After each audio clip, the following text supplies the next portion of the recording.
Grenzen. Wir sind hier in Rumburg. Und jetzt fahren wir nach Keschka Lipa. Allerdings fahren wir jetzt nicht über den 9, sondern ich fahre hinten rum die andere Strecke über Krasna Lipa.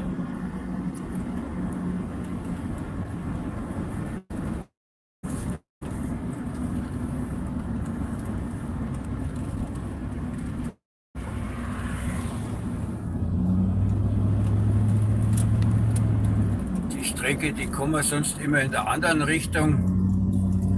Da haben wir Rumburg als letzten Posten, da fahren wir immer sonst Braunsdorf, Keschka Lipa und dann Rumburg. Heute fahren wir das Ganze mal andersrum.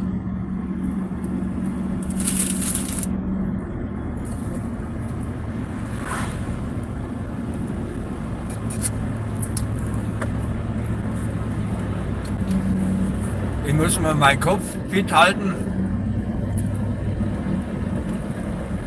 weil wenn man immer die gleiche Strecke fährt, dann wird man immer so aufmerksam.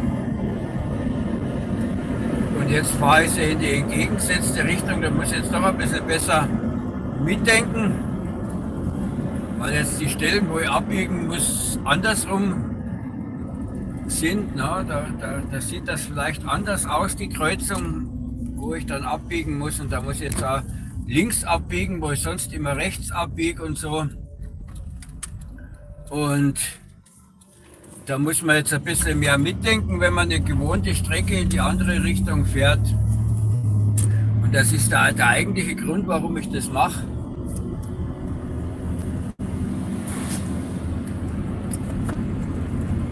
Sonst gewöhnt man sich zu sehr an eins. Man muss ja mal denken, wenn jetzt da irgendwo eine Strecke gesperrt ist, dann muss man auch anders fahren.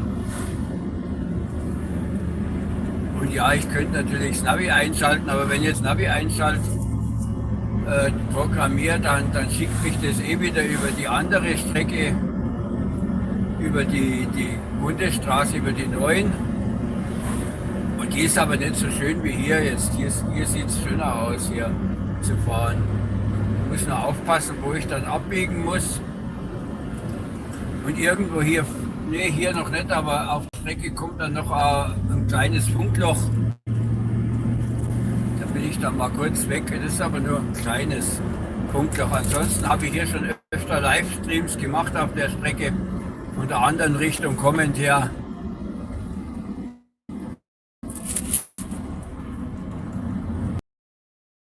Gut hier mit dem Empfang.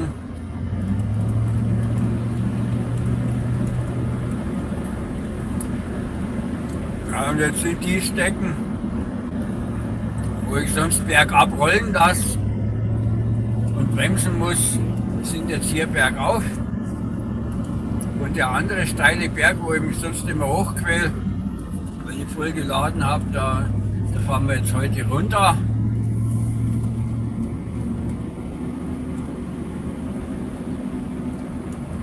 Ja, und nachdem es schon November ist, brauchen wir hier Winterreifen.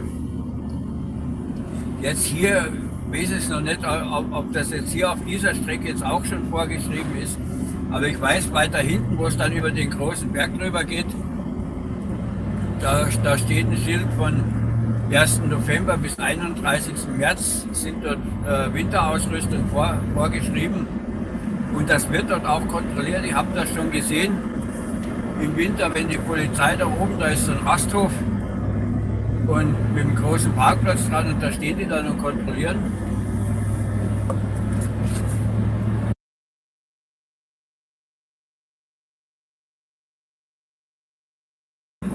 Und ich habe ja hier Reifen drauf mit Schneeflockensymbol.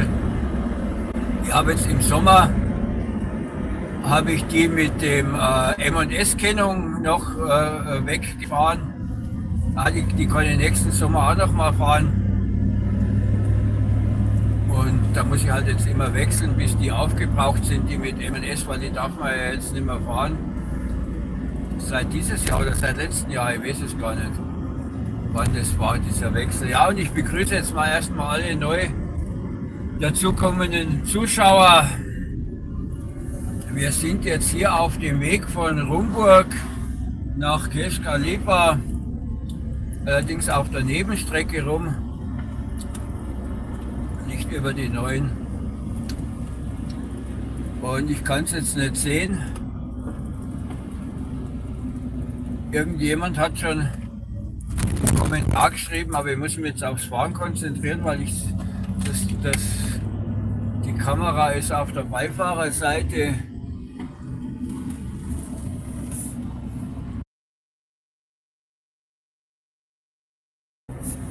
Ich höre gerade, fahren Sie Auto? Nee, ich fahre mit dem Truck.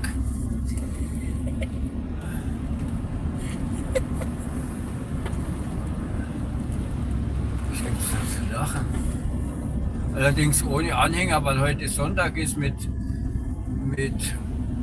Anhänger darf ich auf einen Teil dieses Streckenabschnitts nicht fahren am Sonntag. Wer sich für das Thema Sonntagsfahrverbote in der Tschechei und in Polen interessiert, da habe ich schon Videos dazu gemacht, die findet ihr in meinem Kanal in der Playliste Trucking.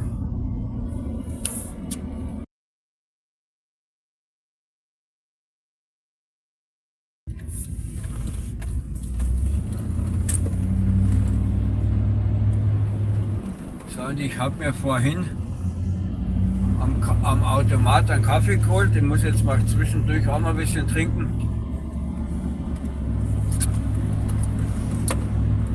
Ah ja, und da haben sie auch die Strecke neu gemacht und hier ist jetzt das hier irgendwo mit dem ne, die Burg hier ist noch nicht, also von der Seite hier kenne ich die Strecke jetzt nicht so zuverlässig. Ne, das ist noch nicht die Stadt mit der Burg.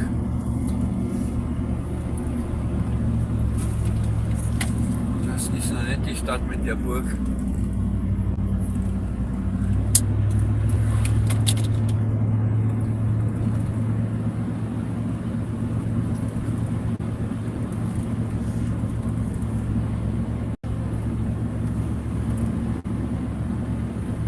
Aber ein Grundsatz, auch wenn ich jetzt hier von der Seite komme, da kann man dann an der abknickenden Vorfahrt schon niemand die Vorfahrt nehmen, weil da komme ich ja von der untergeordneten Strecke rein.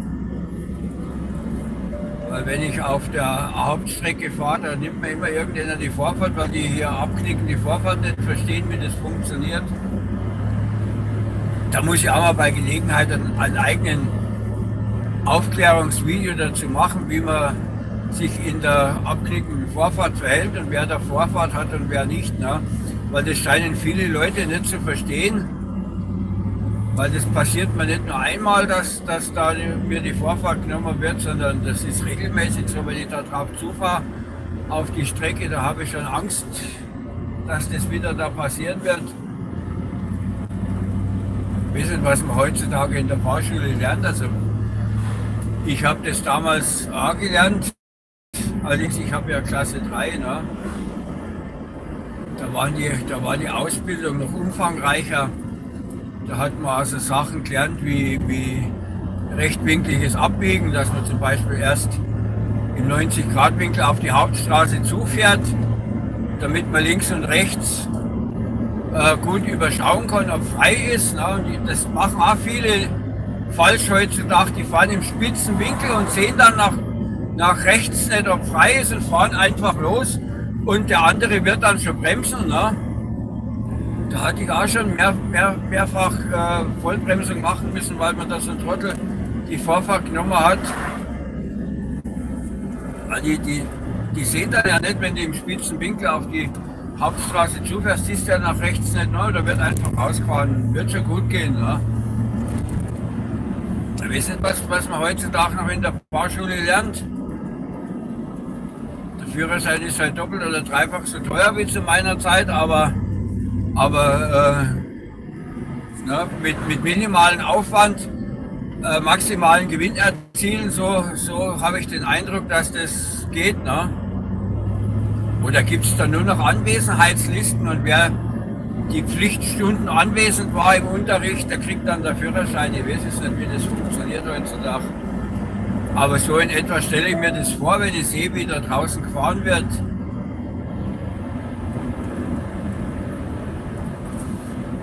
Und jetzt kommen wir hier gleich an den kleinen See hier. Da muss ich dann rechts in Rybnice, oder wie man das ausspricht.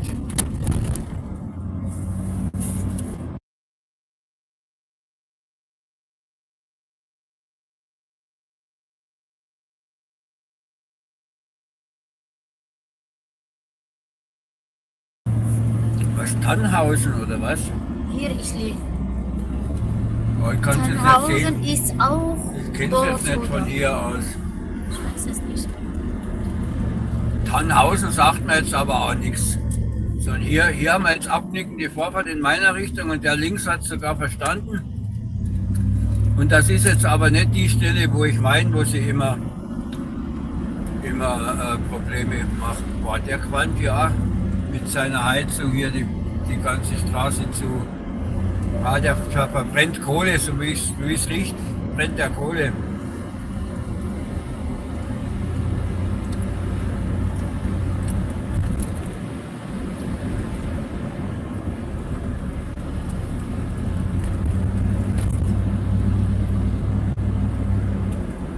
Ah, da vorne kommt ein kleiner Tanke noch.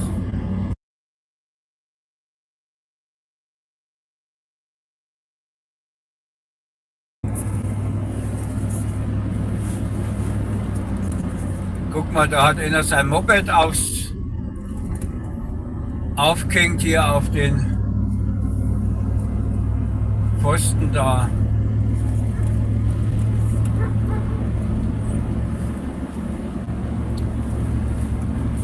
So, und jetzt schauen wir gleich. Ich war vorhin, wo war ich da? Bei Neugersdorf, also bei Neugersdorf Richtung Rumburg über die Grenze gefahren bin. Da war eine Tankstelle, da hat es Benzin 32,50 gekostet.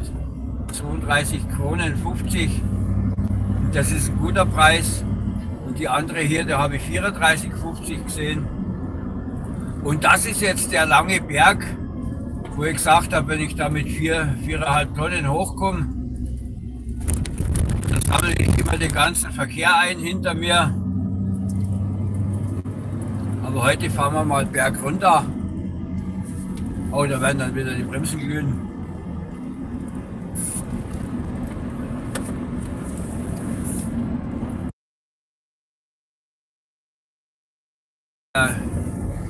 Ich werde gleich mal, das habe ich jetzt übersehen, jetzt hätte ich da kurz an die Bushaltestelle raus können. 12% sind das hier. Das ist eine Hausnummer, 12% Gefälle oder besser gesagt von der anderen Seite dann Steigung. Ne? Jetzt weiß ich ja, warum ich hier immer so schlecht raufkomme. Und jetzt muss ich hier aufpassen, hier kommt gleich noch eine Doppelkurve. Das ist dann blöd, wenn man von unten kommt, dann kann man wegen der Kurve da vorne nicht richtig Schwung holen für den Berg, weil das ist auch so eine 90-Grad-Kurve und da kann man halt nicht schneller rum und dann hat man keinen Schwung im Berg. Und der Typ hier, der sammelt wohl Geländewagen oder ist eine Geländewagenwerkstatt, keine Ahnung. Jedenfalls standen da viele rum und die Ortschaft hier heißt Rybnice oder so ähnlich. Jetzt fahre ich so oft hier lang, aber wie man die ganzen Ortsnamen ausspricht, das kann ich jetzt nicht sagen. Ne? Weil ich fahre ja meistens hier nur durch. Ich habe ja sonst nichts weiter damit zu tun.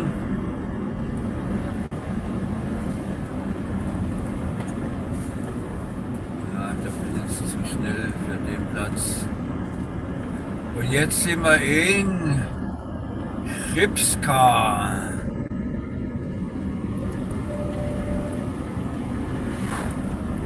Hey, 58, lecke mir was. Aber wie gesagt, bergab, da schiebt er runter. Bis jetzt rieche ich die Bremsen noch nicht.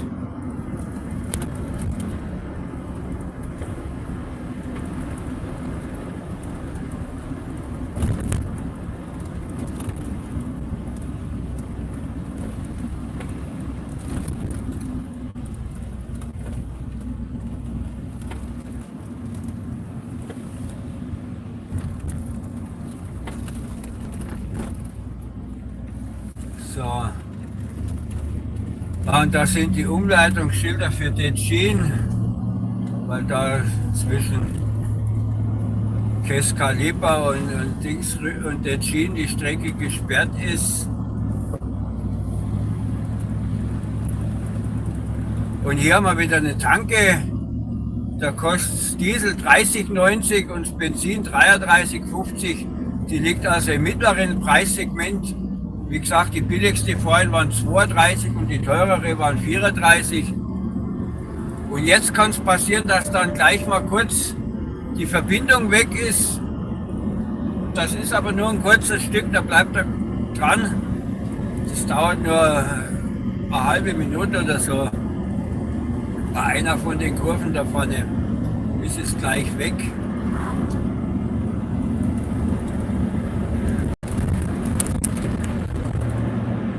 Jetzt hier einen Platz hätte, wo ich, da war doch da vorne irgendwo ein Parkplatz. Dann halte ich mal kurz an.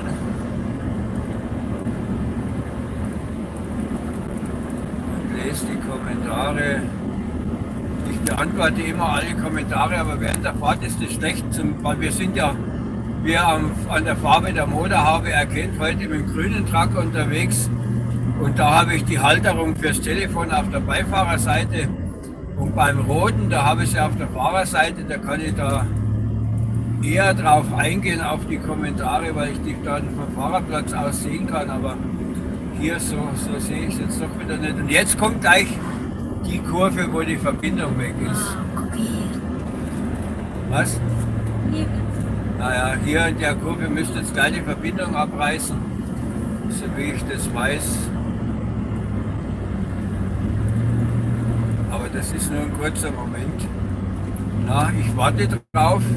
Komisch, heute wo ich drauf warte, passiert es nicht. Weil sonst, wenn ich von oben runter komme, ist hier in der Kurve immer die Verbindung weg. Oder ist das die Kurve da vorne? Irgendwo hier ist das. Ja, und jetzt haben wir hier den Berganstieg. Sonst kommen wir immer hier runter.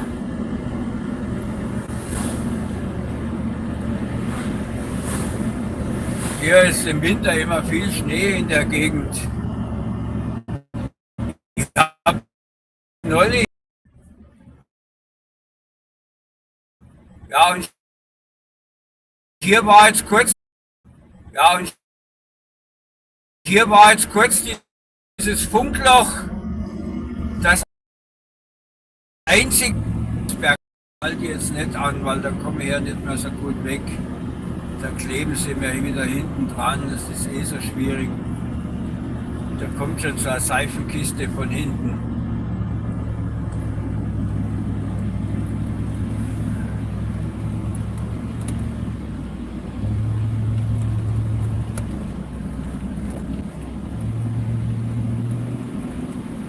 Aber wir sind bald oben am Berg. Drüben geht es runter und da kommt dann auch, soweit ich weiß, eine Ortschaft. Da müssten wir eigentlich kurz an der Bushaltestelle anhalten können, damit ich das mal lesen kann, was ihr geschrieben habt. Schönes.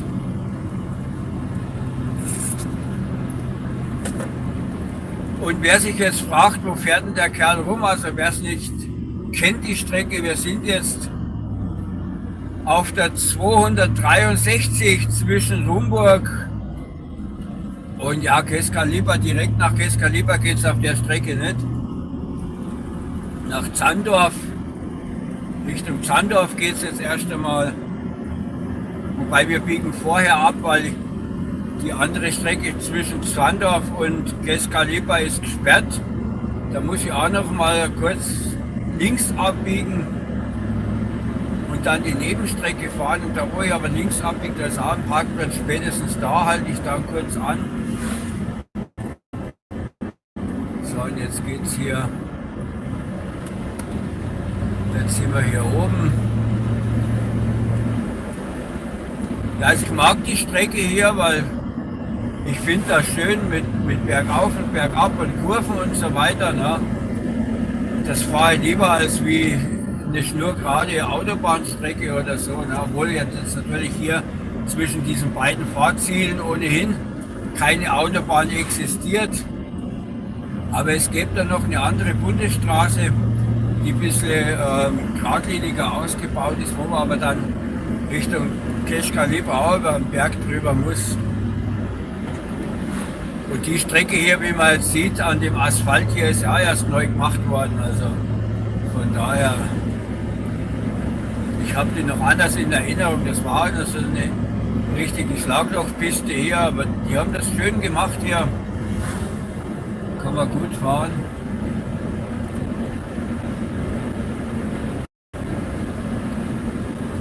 Und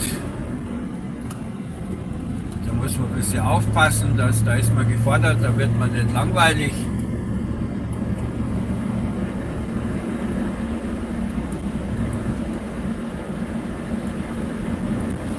Und das ist ja der ganz neue Streckenabschnitt, da sind noch nicht mal die Markierungen gemalt.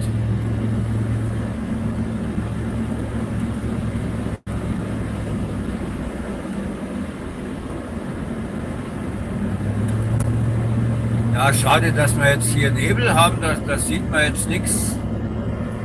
Hier hat man normal eine schöne Übersicht.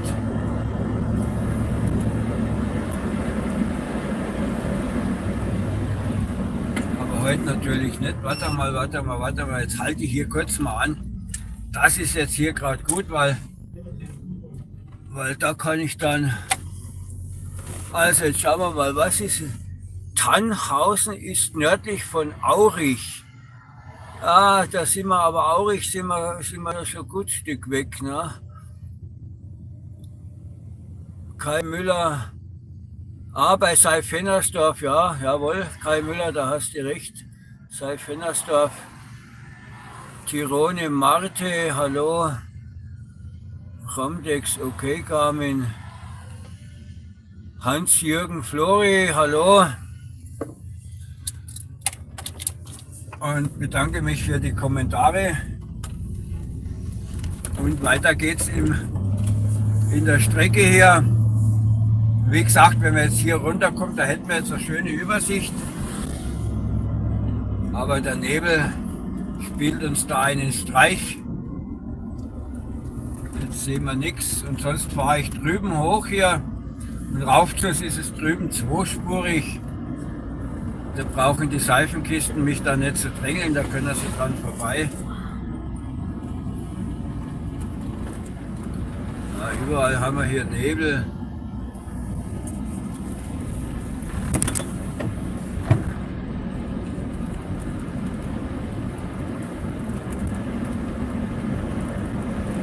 Ach, da ist einer mit Wohnmobil unterwegs. Jawohl, Tscheche. Einheimischer, der hier mit dem Wohnmobil rumfährt.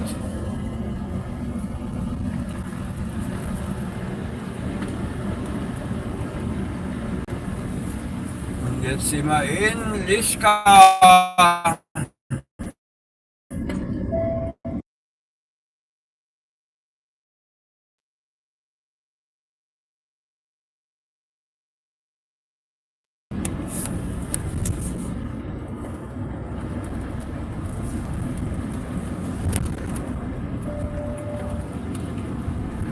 Schon sind wir wieder unten.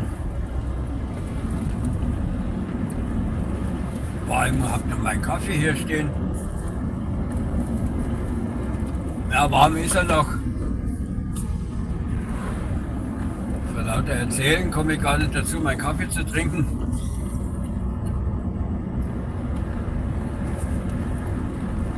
Ja, und Und hier, damit ich die einspeichere, aber wenn ich jetzt die andere Richtung fahre,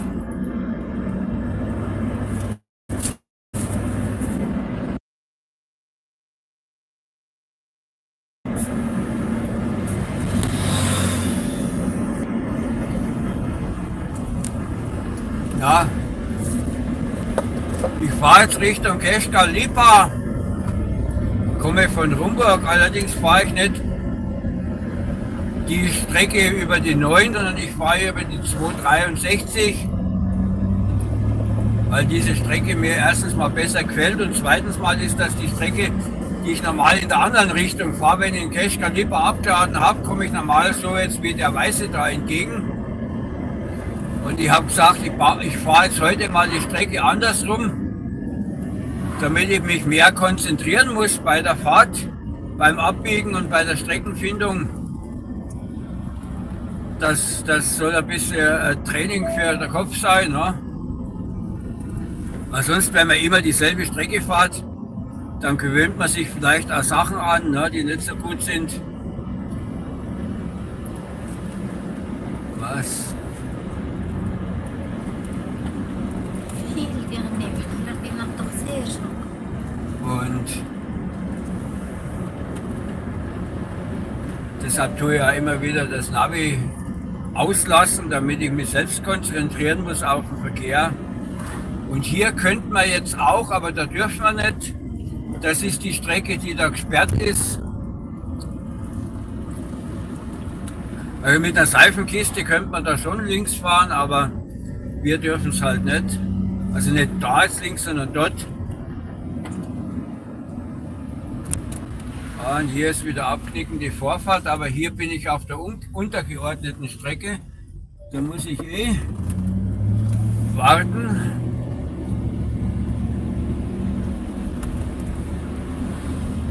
Und hier kommt eine Orlen-Tanke, da schauen wir mal. Ja, Orlen sind immer teuer. Benzin Diesel 33,20, Benzin 34,20.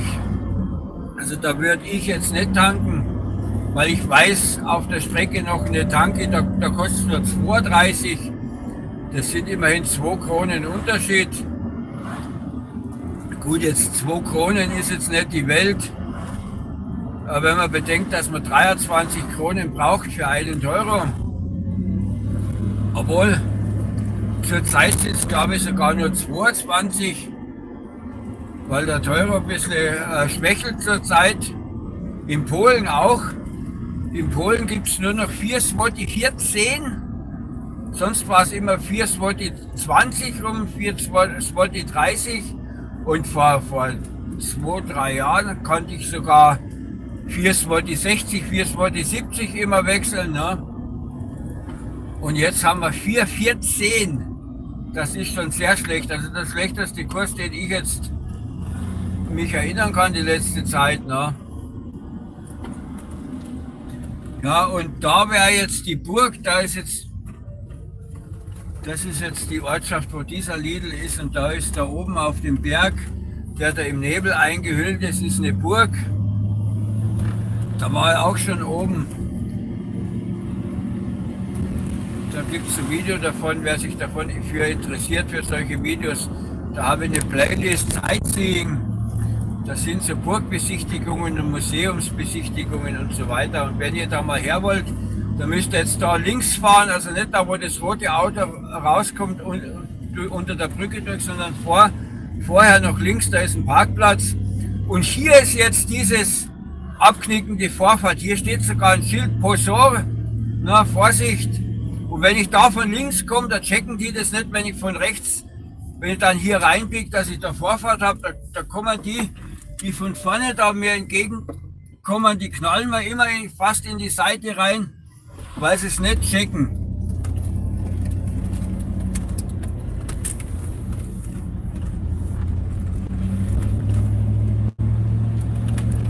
Ich weiß nicht, was da so schwierig ist. Das sind sogar riesige Schilder, aber das scheint es öfter mal Unfälle zu geben. Deshalb haben die hier so große Schilder aufgestellt, ne? Und trotzdem kapieren die das nicht. Das ist schon komisch, ne?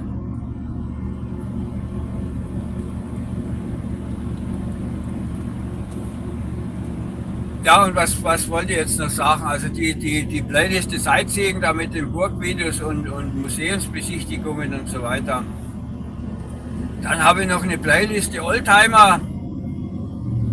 Da kommen diese Woche ein paar Videos noch von Oldtimer-Treffen, wo ich jetzt die letzten Monate war. Da könnt ihr mal reinschauen und wenn ihr die Videos nicht versäumen wollt, dann könnt ihr gleich mal den Kanal abonnieren, wenn euch so Sachen interessieren. Und dann gibt es natürlich so wie heute Fahrvideos von meinen Strecken, wo ich überall unterwegs bin. Oh, jetzt will ich den Wischer einschalten. Und also wo ich überall unterwegs bin, das sind dann die Playliste Roadview, da sage ich dann meistens nichts dazu. Dann gibt es noch Playliste 3 für den Tag, da spreche ich über irgendwelche Themen. Und dann noch die Playliste Trucking, da habe ich LKW-bezogene Themen.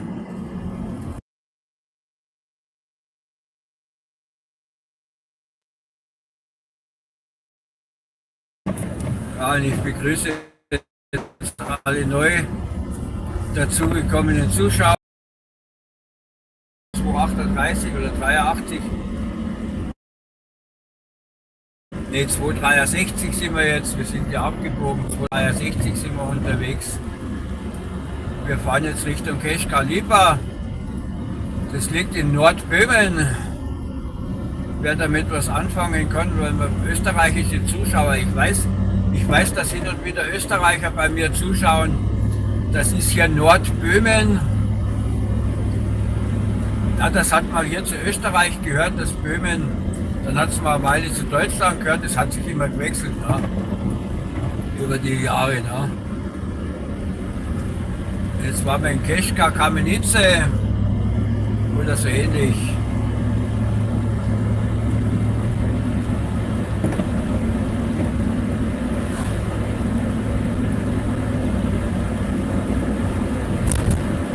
Hoppla, da haben sie die neue Straße wieder aufgerissen, haben sie wohl irgendein Kabel vergessen. Damit habe ich jetzt nicht gerechnet, dass hier da so ein Holper-Dings drin ist. Das war jetzt schon fast wie so ein Speedbump.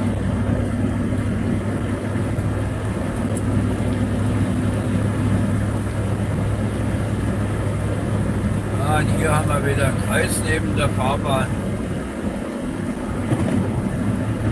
Ja, hier drüben fahren die Leute gerne ein bisschen risikobehaftet. Da habe ich immer Angst, dass man in der Kurve ihnen auf meiner Seite entgegenkommt, weil er meint, er müsste jetzt da überholen.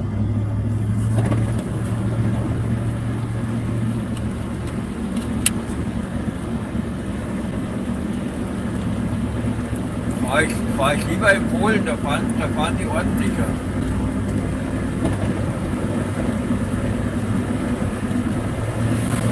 Ich habe sogar den Eindruck, dass die Polen ordentlicher fahren wie die Deutschen. Ne? Zumindest das ist mein persönlicher Eindruck da. Ne? Weil ich bin ja viel in Polen unterwegs, ne? Und die fahren eigentlich sehr, sehr vernünftig. Ne? Und dann muss ich auch feststellen, wenn ich da mal ihn sehe, der sich verkehrsmäßig daneben benimmt, dann ist es manchmal einer mit deutschen Nummernschild. Ne? Weil sie denken, in Polen brauchen sie sich an die Regeln nicht zu halten.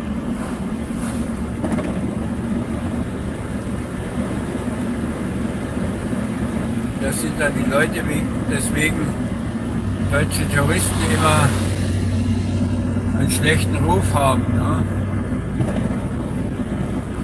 Sich benehmen wie die Axt im Walde.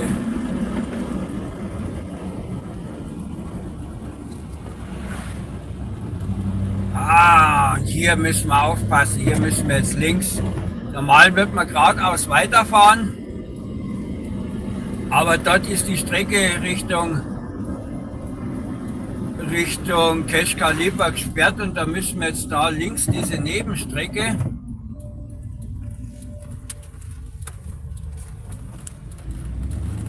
Die ist auch schön, diese Nebenstrecke. Da habe ich neulich schon mal einen Livestream gemacht von der anderen Seite her. Ne? Da ist auch zwischendurch so eine kleine Brücke, wo man kurz an der roten Ampel stehen muss. Aber ansonsten läuft das hier ganz gut. Und sogar mit dem Empfang. Mit dem Empfang sind wir hier gut. Hier haben wir Funknetz überall. Das ist das, was mich immer wieder überrascht. Ich fahre jetzt hier so eine Nebenstrecke, ne? Und ich habe hier Empfang.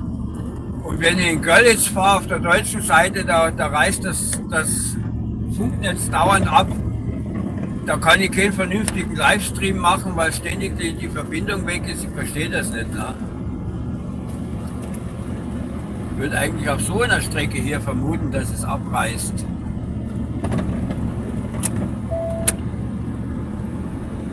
Ja, und ich habe gesehen, ihr habt schon wieder einige Kommentare geschrieben. Ich werde jetzt dann bei Gelegenheit in einem von den Orten, die da kommen, kurz nochmal anhalten, nochmal lesen und beantworten. Weil ihr sollt ja auch nicht so lange warten auf meine Antwort, ich weiß. Aber ich kann mir jetzt hier auch nicht das Telefon noch auf die Fahrerseite stellen, weil ich habe hier schon dieses Navi und dieses Gelände-GPS und die Dashcam und wenn jetzt dann noch das Telefon vor die Nase klemmt, da sehe ich nicht mehr, wohin fahren. Ne? Und da müssen wir jetzt aufpassen, da kommt jetzt die Stelle, wo jetzt hier rechts muss. Ja, genau, ach, da steht es ja schon, Keschkalipa, 12 Kilometer haben wir da noch. Und hier ist begrenzt für 5 Tonnen, das berührt uns aber nicht. Wir haben nur 4,5. Und da steht jetzt plötzlich ein Schild ohne Tonnenbegrenzung, also ich verstehe es nicht. Ne? Aber ich gehe mal nach dem aus, das ich da gesehen habe mit 5 Tonnen. Aber Vorsicht, wenn ihr diese Strecke mal fährt, mit den 5 Tonnen, das bedeutet nicht, dass ich nicht vom Fahrzeug entgegenkommen kann, das deutlich größer ist als 5 Tonnen. Weil zum einen gilt das nicht für Linienbusse, die hier auch lang fahren. Und zum anderen dürfen natürlich auch Lieferverkehr hier langfahren mit größeren Fahrzeugen. Also da kann da durchaus auch mal ein 20 Tonner entgegenkommen, wenn der hier irgendwo was zu liefern hat.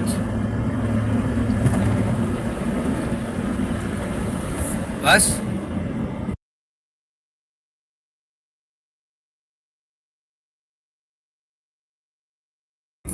Ja, hallo, wir sind jetzt in Nova Fest. Wer jetzt nicht von Anfang an dabei war, wir sind jetzt in Rumburg gestartet und fahren auf der Nebenstrecke nach Keschkalipa. Und jetzt fahren wir noch eine Umleitung innerhalb der Nebenstrecke, weil die andere, da ist eine Brückenbaustelle, die ist noch nicht fertig. Und jetzt fahren wir hier eine Nebenstrecke durch die Dörfer. Ich mag die Strecke, aber das ist schön zu fahren hier und Empfang haben wir auch. Das passt da alles super. Und so viel Verkehr ist hier nicht. Ja, und regnet es draußen und 11 Grad haben wir.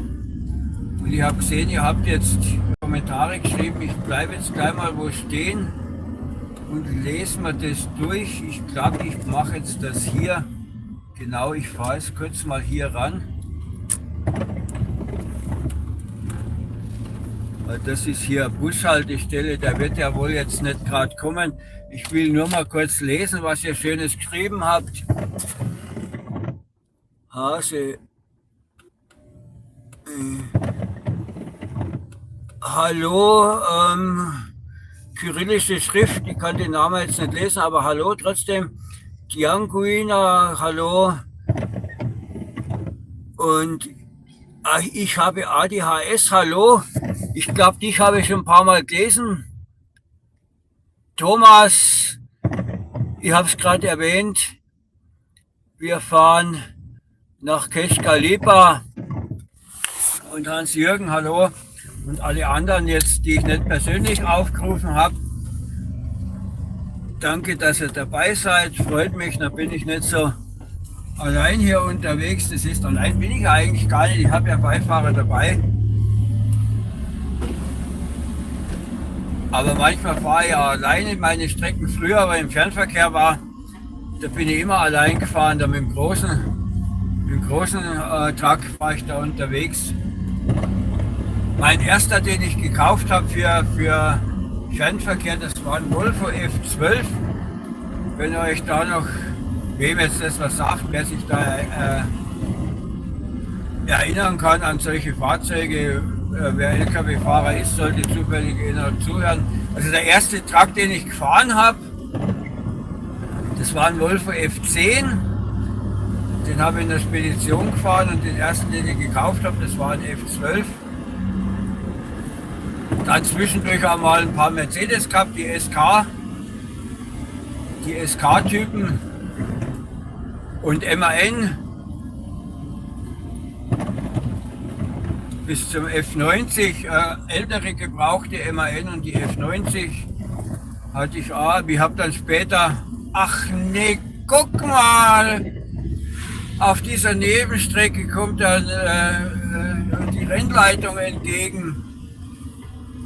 Und in der Rückspiegel geguckt, die haben nicht gesehen, dass sie gebremst haben, also die wollen ja nichts von uns.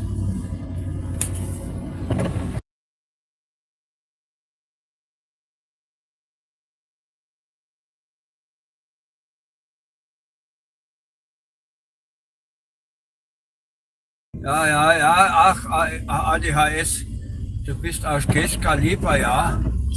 Genau, ich kann mich erinnern an deinen Namen, dass wir schon miteinander mal gesprochen hatten.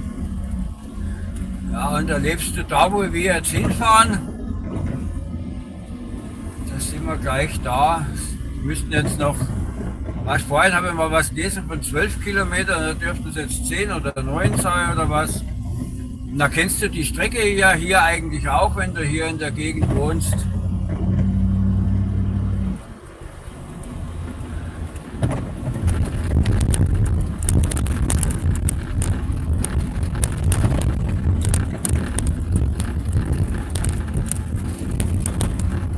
Was wollte ich jetzt noch sagen? Wo war jetzt stehen geblieben vorhin?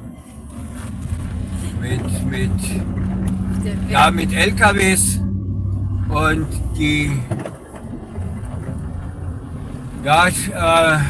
habe mich dann spezialisiert auf Volvo, weil man muss das dann vereinheitlichen, weil sonst hat man zu viele Ersatzteile und weiter, die man auf Vorrat halten muss. Ja, und jetzt stell dir mal vor, an der Engstelle kommt dir der Linienbus entgegen. Der ist also deutlich größer noch wie die Seifenkisten da. Ne?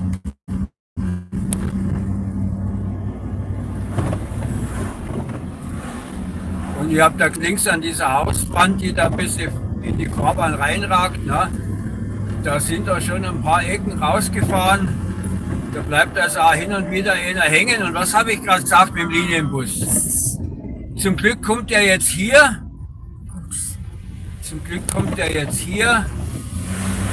Und nicht dort an der Engstelle. Also wären wir jetzt ein bisschen später losgefahren, dann hätten wir den genau an der Engstelle erwischt.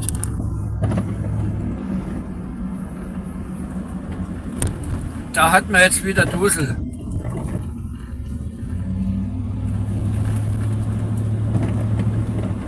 Ich weiß, dass hier ein Linienbus fährt, weil ich habe den schon ein paar Mal gesehen. Aber ich habe bisher immer Glück gehabt, dass er mal an einer Stelle entgegenkommt, wo ich dran vorbei konnte, ohne Probleme, ohne Rangieren. Aber wenn er jetzt hier in so einer Kurve entgegenkommt, ne, da sieht das anders aus. Ja, und hier ist jetzt diese Brücke, wo wir kurz anhalten müssen. Ja, und da nutze ich jetzt mal die Gelegenheit, um nochmal auf meinen Fernverkehr zurückzukommen. Damals, ich habe also da in den 90er Jahren angefangen. Und 90er Jahre, da waren gerade die Osteuropa-Geschichten angesagt. Ne? Da ging alles Richtung Russland und Kasachstan oder auch Balkan runter. Ne? Das waren so unsere Routen damals. Und die alten Fahrer, die mich angelernt haben und die mir erzählt haben, die waren ja aus den 80er Jahren, die sind damals noch Iran und nach Osten gefahren. Das war zu meiner Zeit aber schon, als ich angefangen habe, schon nicht mehr so interessant, also nicht mehr so relevant. Da ist man nicht mehr so oft hingefahren. Ich habe zwar immer wieder welche gesehen, auch Iraner mit iranischen Nummernschildern, die in Deutschland rumgefahren sind, aber wenig halt, ne?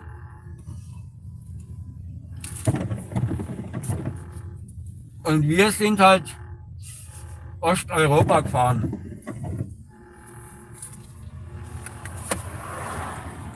Jetzt muss ich mal meinen kalten Kaffee, also meinen mittlerweile kalt gewordenen Kaffee fertig trinken.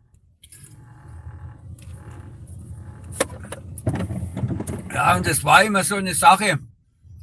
Allein schon die Grenze zwischen Deutschland und Polen, da hast du schon mehrere Stunden verloren, manchmal sogar Tage. Es kommt immer darauf an, wo du gefahren bist. Wenn du Frankfurt oder gefahren bist, da konnte es auch mal sein, dass du 2-3 Tage an der Grenze verbracht hast. Ne?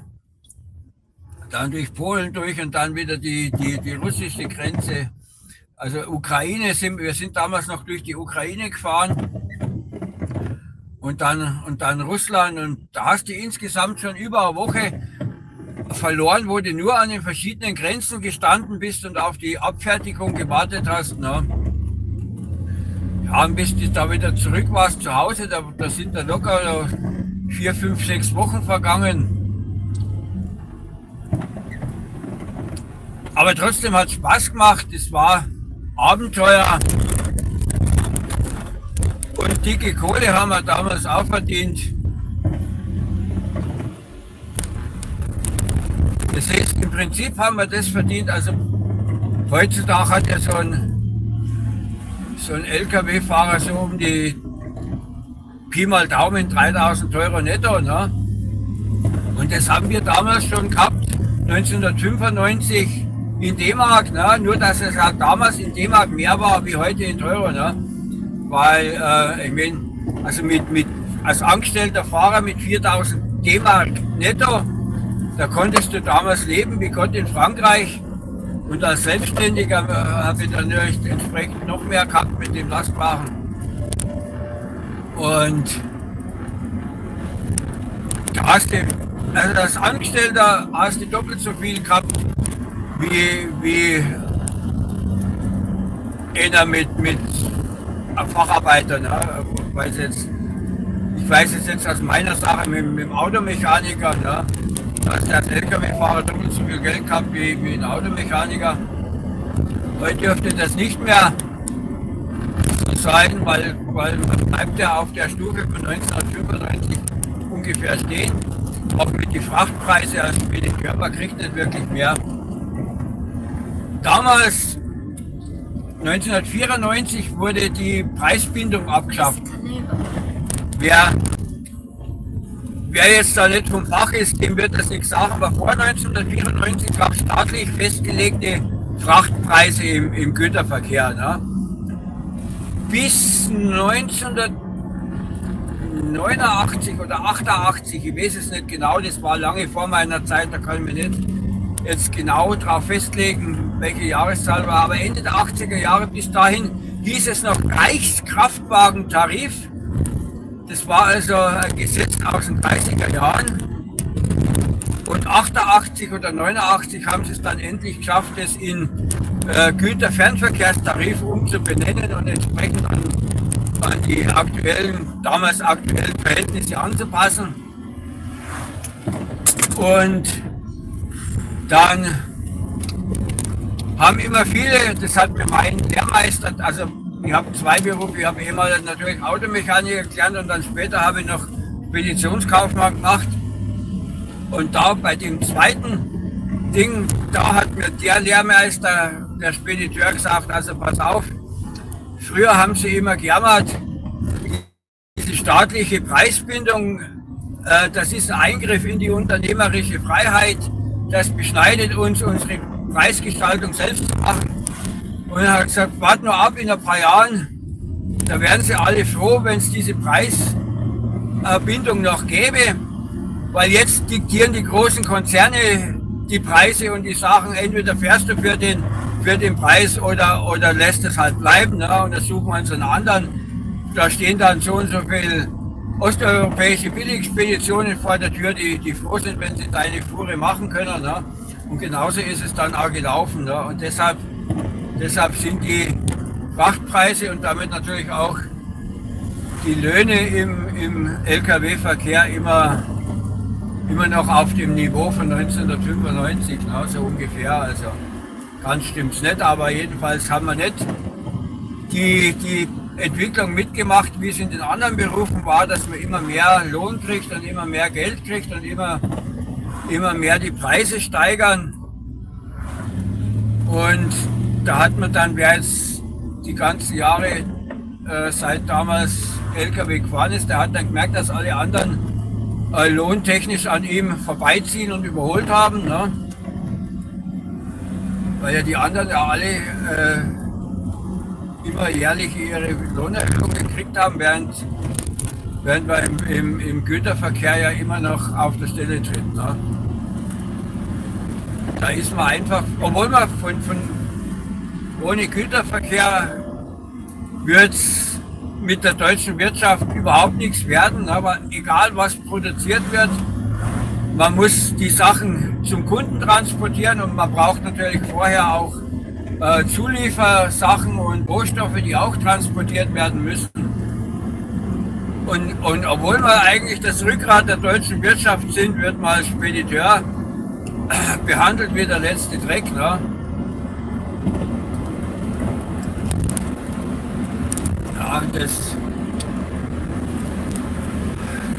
Ja, ich will euch damit jetzt nicht weiter auf die Nerven gehen, weil diejenigen, die nicht vom Fach sind, die wissen es ja nicht und die anderen. Und jetzt sind wir gleich in Keschkalipa, jetzt sind wir gleich da.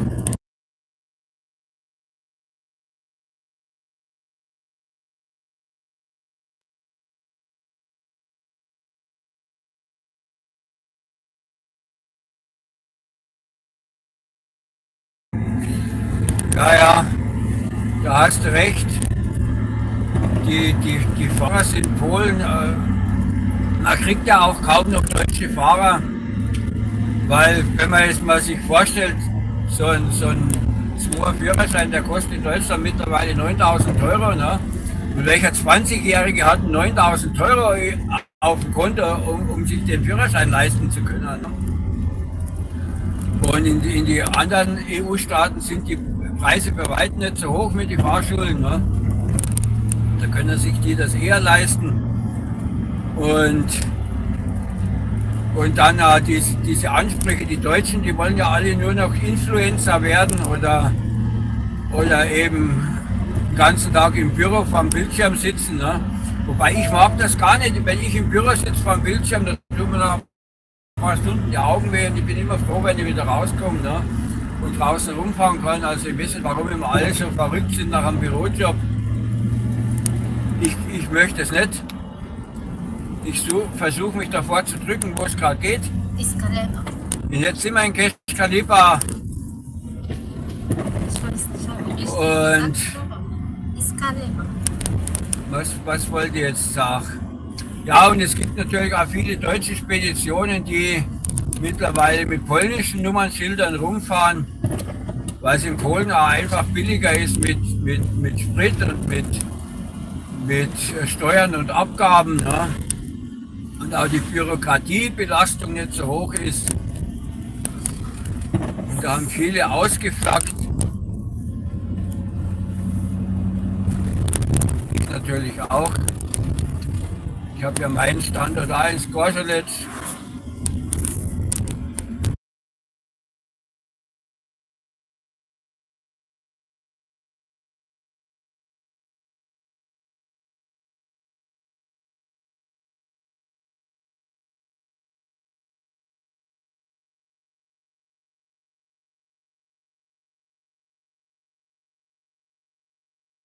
Links hoch, da wohnst du, da, wo irgendwo links hoch wohnst du? Da wohne ich. Ja, ich weiß jetzt allerdings nicht, wann, zu welchem Zeitpunkt dieser Kommentar jetzt geschrieben wurde mit links hoch, da wohne ich. Also sind wir gerade eben an deinem Haus irgendwo vorbeigefahren. Ich habe es jetzt nicht mitgekriegt. Jetzt fahren wir hier hoch zum Obi Genau. und da stelle ich mich dann hin und dann werde ich noch mal Fragen beantworten. Und ich habe es jetzt hier tatsächlich geschafft, die Strecke hier rückwärts, also jetzt meine ich jetzt nicht rückwärts mit rückwärts fahren, sondern von der Streckenführung her rückwärts zu fahren, ohne Navi und nur so aus meinem Kopf raus, wo muss ich jetzt abbiegen. Ne? Und ich finde, das ist ein super Training, wenn man mal eine Strecke, die man regelmäßig immer fährt, dann mal andersrum aufzäumt. Das war der Grund, weshalb ich das heute gemacht habe. Hast du das gesehen? Da sitzt ein Kind auf der Schaukel, ne, und es regnet. Ne? Ja, meine Richtung. Richtung. Du kannst das nicht runter. So, und jetzt geht es hier links an der Ampel. Hier noch nicht, hier haben wir Vorfahrt, aber da an der Ampel müssen wir links. Lidl, ja. Ja, und wenn man hier rechts fährt, dann kommt ja auch noch eine Baustelle über die Brücke da. Aber da muss ich selten hin in die Richtung. Ja, und da vorne ist schon wieder ein Lidl. Was, und ein Billa an der Tanke, sehe ich das richtig? Das ist die Shell. Aber Shell, da würde ich jetzt auch nicht unbedingt hinfahren, weil wenn Shell sind immer auch teuer. Stimmt. In Polen fahre ich gern zur Vatis oder zur Circle oder zu der, Richtig, ja. wie ist das, die Nova Kaczma, keine Ahnung. Und hier sind es die Armex oder Amex, irgend so ähnlich, die immer so billig sind. Da die bei Neugersdorf, da, das ist auch so eine Armex. Wisst ihr, das heißt Amex oder Armex.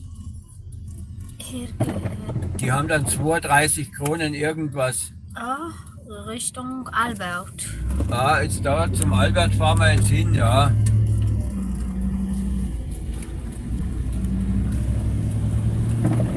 Hier gibt es ja zwei Alberts, ne? Einer links von der Straße und einer rechts von der Straße.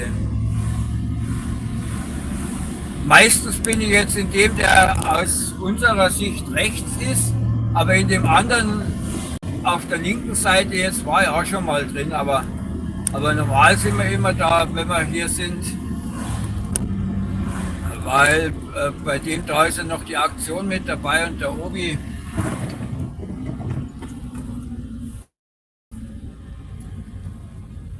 Ja, und von hier aus muss ich dann noch weiter nach Novi Bor.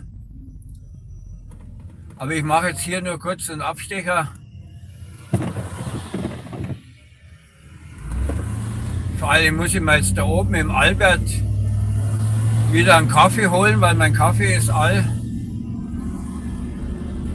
Und der Traktor braucht Sprit und der Fahrer braucht Kaffee. Ohne geht's nicht. Und hier kostet der Sprit, das Benzin 34,90 und das Diesel 33,50.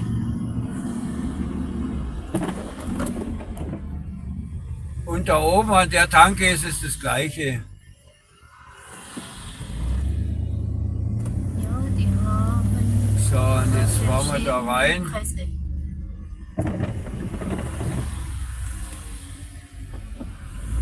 Ja, und von Novi Bor dann Richtung Farnsdorf zurück.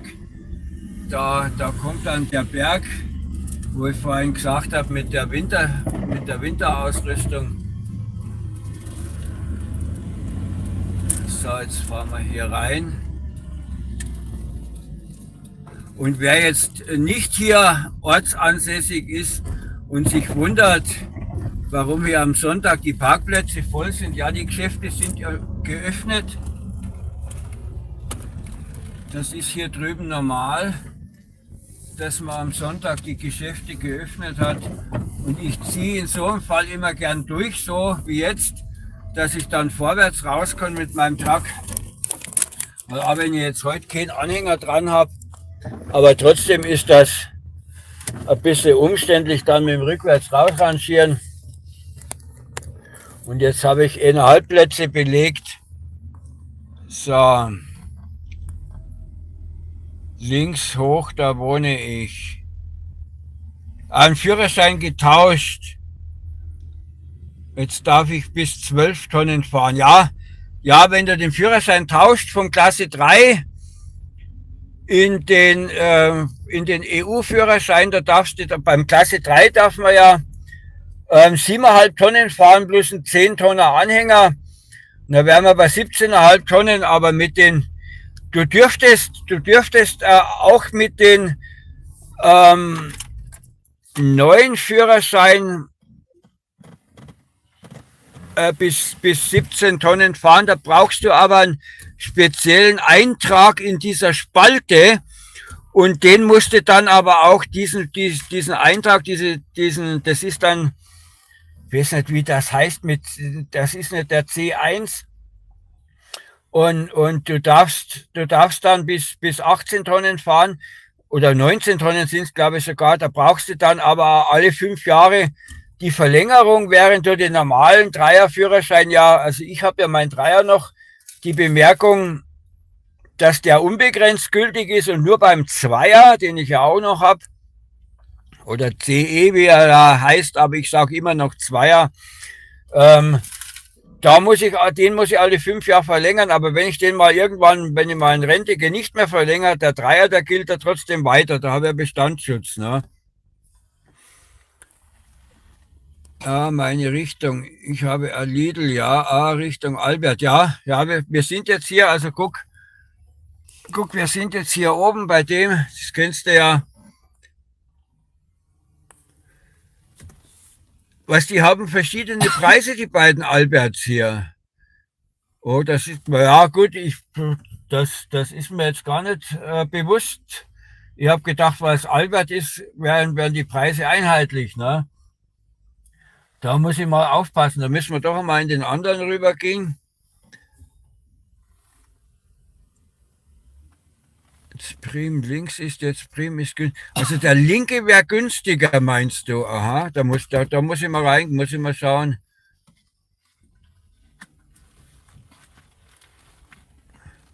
Ja, an Feiertagen ist zu, ja, das habe ich schon, ich war aber schon mal an einem Feiertag hier drüben, da waren aber ein paar Geschäfte trotzdem geöffnet.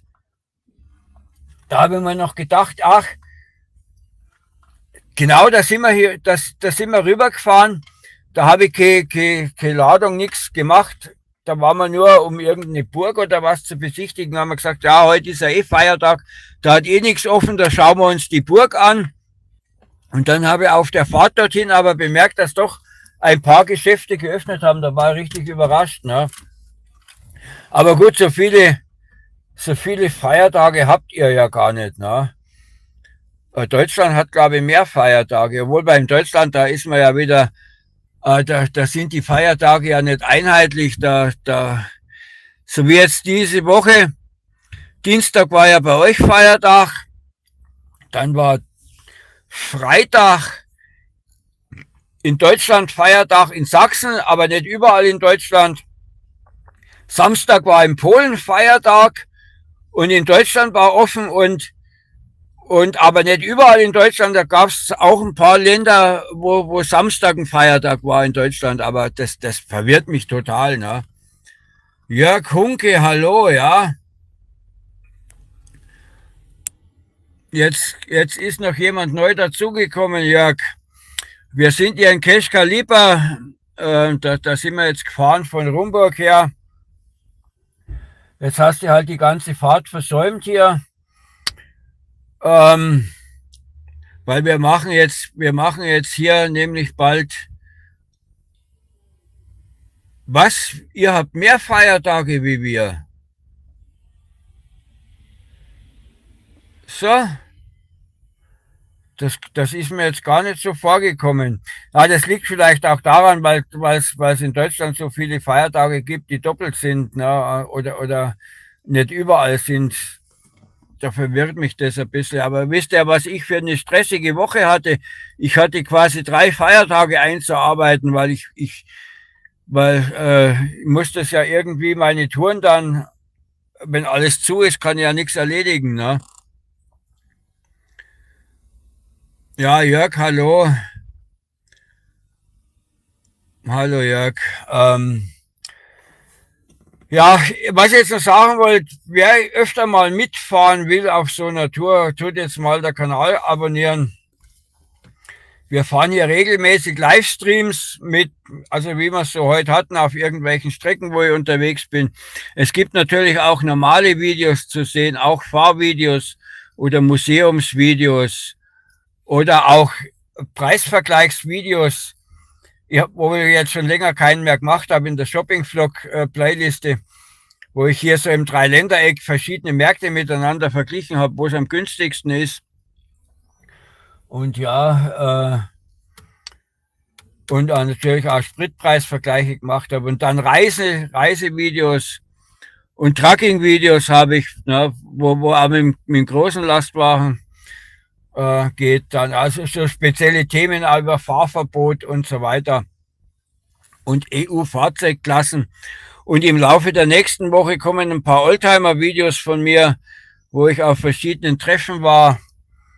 In Chemnitz und in Strawalde und wo war ich noch? Kottmarsdorf. Ja, und das werdet ihr ja sehen. Bleibt dran, tut den Kanal abonnieren und dann seht ihr das, weil jetzt wird es Zeit für mich zu verabschieden hier, weil ich muss jetzt noch raus, muss noch ein bisschen was tun.